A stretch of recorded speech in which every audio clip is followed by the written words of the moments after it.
Greetings fellow gamers, I'm the Soulsborne Seeker and I'm back with a new video showcasing 10 upcoming indie Metroidvania games you probably haven't heard of, expected to release sometime in 2025 or later. As always, a kind reminder to please consider subscribing to the channel if you end up enjoying this content, since it will help me reach even more people and spread the knowledge far and wide. And now, without further ado, let's dive into it.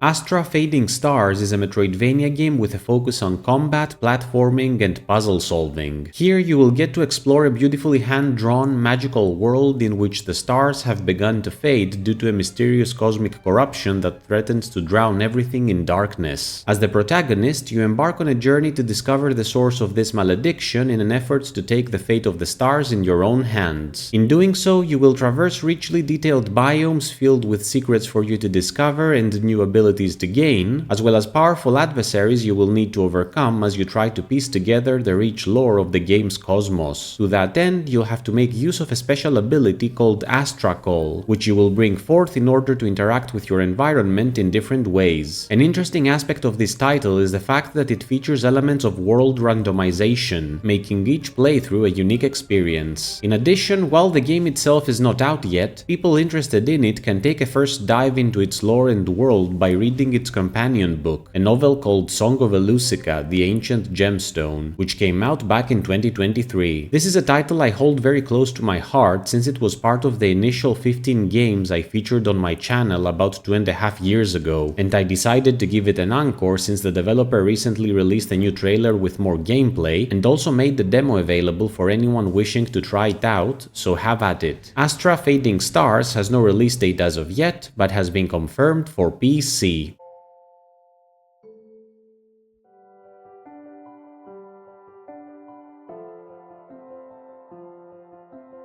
Transpiring in a post-apocalyptic dystopia, MADO follows an unnamed protagonist as he travels across a ruined world in search of the titular MADOs, organs which he must destroy in order to stop their eldritch light from spilling into the realm. MADO makes full use of environmental storytelling, providing little explanation for what is happening and instead allowing you to form your own interpretations based on your direct experience of its setting. It also takes a very unique approach to exploration by introducing an object and enemy manipulation system which allows you to cut, connect, control, clone, blast, and preserve creatures and items in ways that defy common sense, thus enabling you to reach previously inaccessible areas. Aside from its unique and haunting visuals, MADO also promises a wonderfully nostalgic soundtrack that will accompany you on your arduous journey across its decrepit biomes. MADO has no release date as of yet, but has been confirmed for PC.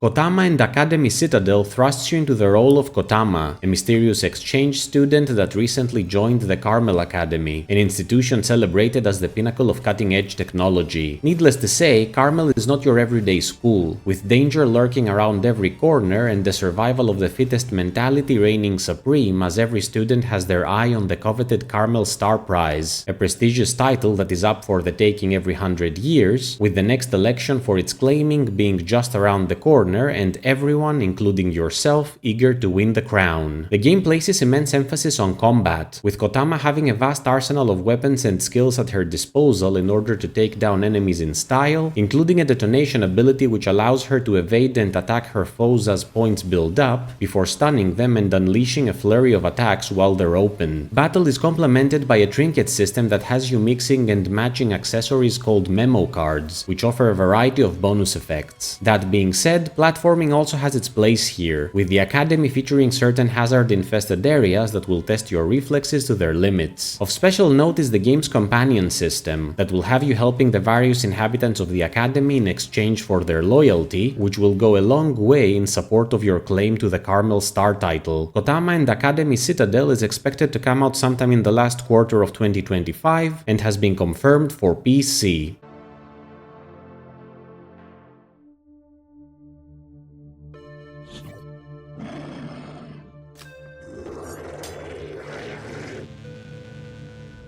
Moving on, there's Augment Anthem. You are Ego, a mechanical warrior that awakens in a post-apocalyptic future full of alien landscapes and plagued by killer machines. Realizing he's the only thing that stands between civilization and total destruction, Ego goes on a crusade against the mechanized oppressors in order to save the last remnants of humanity from annihilation. Augment Anthem boasts intense combat against a vast number of treacherous enemies and devastating bosses, as well as hundreds of secrets and collectibles to find, a good number of which will be upgrades that will enhance your battle and traversal capabilities. The game will also feature an area called Haven, the last bastion of humanity, which will function as a safe hub filled with NPCs that you will be able to interact with in order to gain new abilities. I have to say I'm really loving the gritty visuals and menacing vibe Augment Anthem is going for, since they do a great job of fleshing out the foreboding setting of a world on the brink of eradication by cold, unfeeling robots, so I'm keeping a close eye on this one to see how it turns out. Augment Anthem is expected to come out sometime in the second quarter of 2026 and has been confirmed for PC.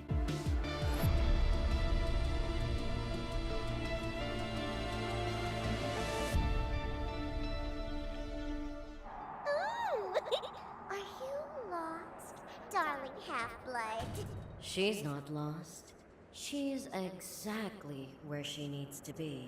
Next comes Bloodbreaker, Labyrinth of the Witch, a fusion of the Metroidvania and roguelite genres. Brandish the blade of Ayana Crimson, a day-walking vampire with a taste for demon blood. When her brother Matthew is abducted by the enigmatic white witch Brendowin Sangrianen, Ayana will have to descend into the Labyrinth, an ancient, arcane maze steeped in corruption, in order to save her sibling, uncovering the truth behind her family's cursed lineage in the process. Living up to its infamy, the Labyrinth is packed to the brim with deadly traps and platforming challenges that will put your timing, precision, and reflexes to the test. That being said, traps will not be the only threat you'll face in there, given that its sprawling halls are also home to legions of enemies that are out for your blood, that you will have to deal with in fast-paced combat where dodging, chaining attack combos, and unleashing powerful abilities will be the key to success. On that note, the game seems to be incorporating some sort of corpse run in which your collected currency manifests into a blood remnant upon defeat, which you will then have to beat in order to reclaim said currency or risk losing it forever. Making things even more challenging is the fact that the labyrinth's layout shifts with every visit, effectively rearranging rooms, enemy spawns, and treasure locations in order to keep things fresh, which is where the roguelite element comes into play. Bloodbreaker, Labyrinth of the Witch is slated for release sometime in 2026 and has been confirmed for PC, with unspecified additional platforms expected to be announced in the coming months.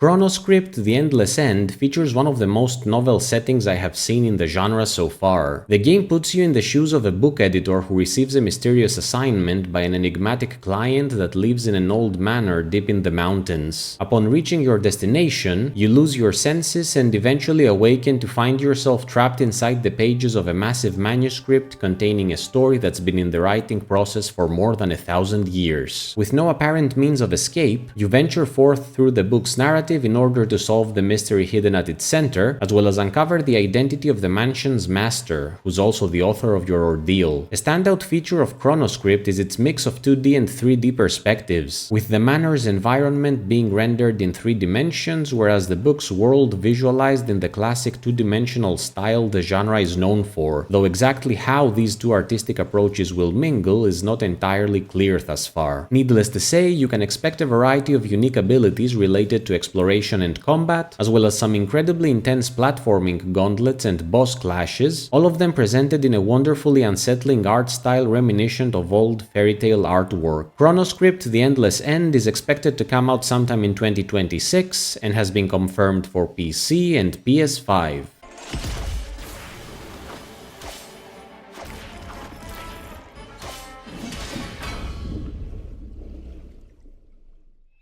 Everything was calm.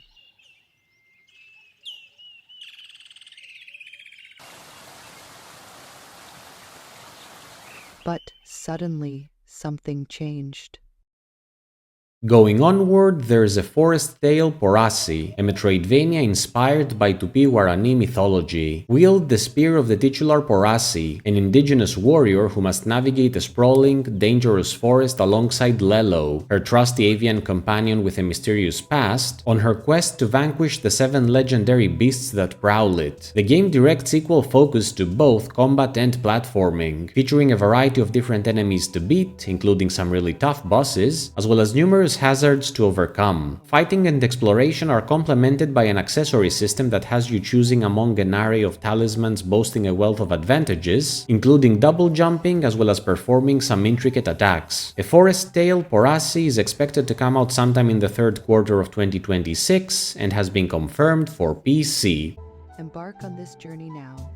The demo is available on Steam for download.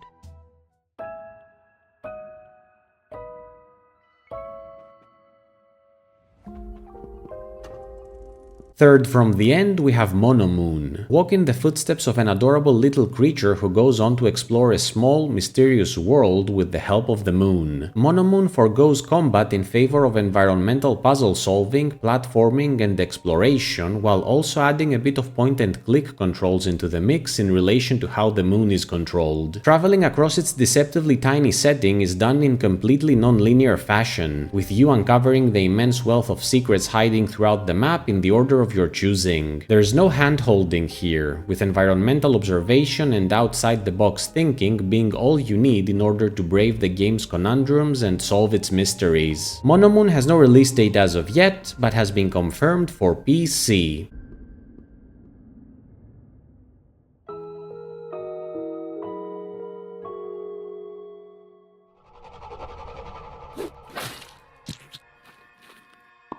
Nearing the finale, there's Guillotine. You've lost your head, literally. Once the most feared executioner of an imaginary Basque country, fate caught up to you and tables turned as your neck ended up on the chopping block. But death is not the end for you. Now fueled by vengeance, fury, and the removed heads of your foes, you go on a rampage across a twisted world in order to take down the ones responsible for your demise. Guillotine's main gameplay gimmick is, without a doubt, your ability to cut off the heads of your enemies and attach them to your neck, which effectively gives you a diverse range of abilities depending on the type of head you've claimed. Said heads can be enhanced with a variety of different gear pieces as well as moonstones, with your mixing and matching of these elements resulting in unique skill sets. Also of note is the inclusion of many different characters from Basque mythology as NPCs you will come across, such as Patxi Elementaria and Olencero, some of whom will aid you while others will try to make your life a living nightmare. Guillotine is expected to come out sometime in 2028 and has been confirmed for PC.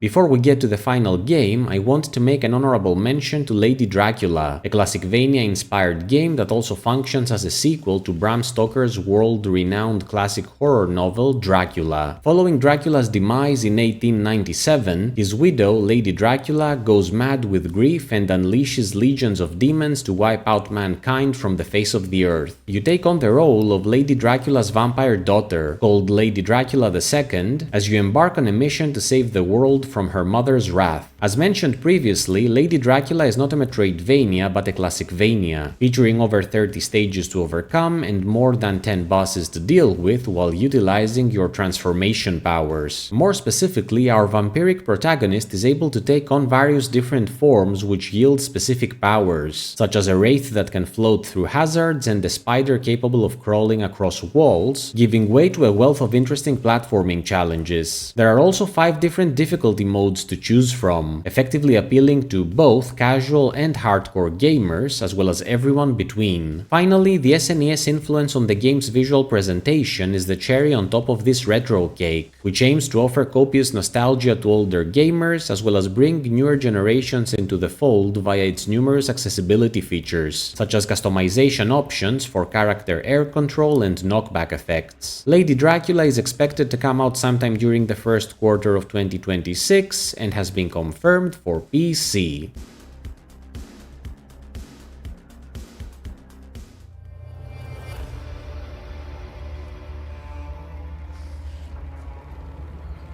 Finally, we have Immortal and the death that follows. A truly odd and interesting combination of Metroidvania, dating sim, and prison escape drama with a powerful kung fu combat system to boot. You are thrust into the role of Fudo, a powerful warrior who ends up wrongfully imprisoned in Buddha's dungeons for an unknown reason and must now do everything in his power in order to escape and clear his name while constantly being hunted by a powerful entity called the Death That Follows, a former bodyguard of Buddha himself. While the game features an abundance of both platforming and combat, the latter definitely takes center stage due to the title's intricate fighting system. More specifically, Fudo is comprised of two opposing warrior sides, those of Creator and Destroyer, and he must constantly strike a balance between the two by utilizing them intermittently or risk being overtaken by the one he focuses on the most, at which point he is forced to unleash unbelievably powerful attacks but can die in a single hit. On that note, our main character is actually immortal, staying true to the game's title, meaning that he doesn't have a health gauge to worry about unless he gets overtaken by Creator or Destroyer, a silver lining that he walks by managing a risk meter. Now, combat aside, there is a whole lot of diplomacy you'll have to engage with as well, since you're not alone in that prison, which also houses 16 different Asura gangs with whom you will have to interact in an effort to have them assist you in your escape, though things can easily turn upside down if you're not careful and end up making them your mortal enemies instead. As a matter of fact, this social aspect of the game is one of its most interesting parts, since it is persistent in nature, meaning that allies and enemies keep evolving the more you play by getting more and more familiar with your decisions and gameplay approach, which allows them, for example, to develop better defenses against a certain playstyle you may have been using frequently. With 25 different cell block biomes to explore and more than 60 skills and abilities related to combat and exploration to get, there truly is content galore here. On a last note, Immortal and the Death That Follows has an active Kickstarter running as of the time of this video's release, the link for which I will include in the description below for those wishing to support it. Immortal and the Death That Follows is expected to come out sometime in 2027 and has been confirmed for PC, PS5, Nintendo Switch 2, as well as Xbox consoles.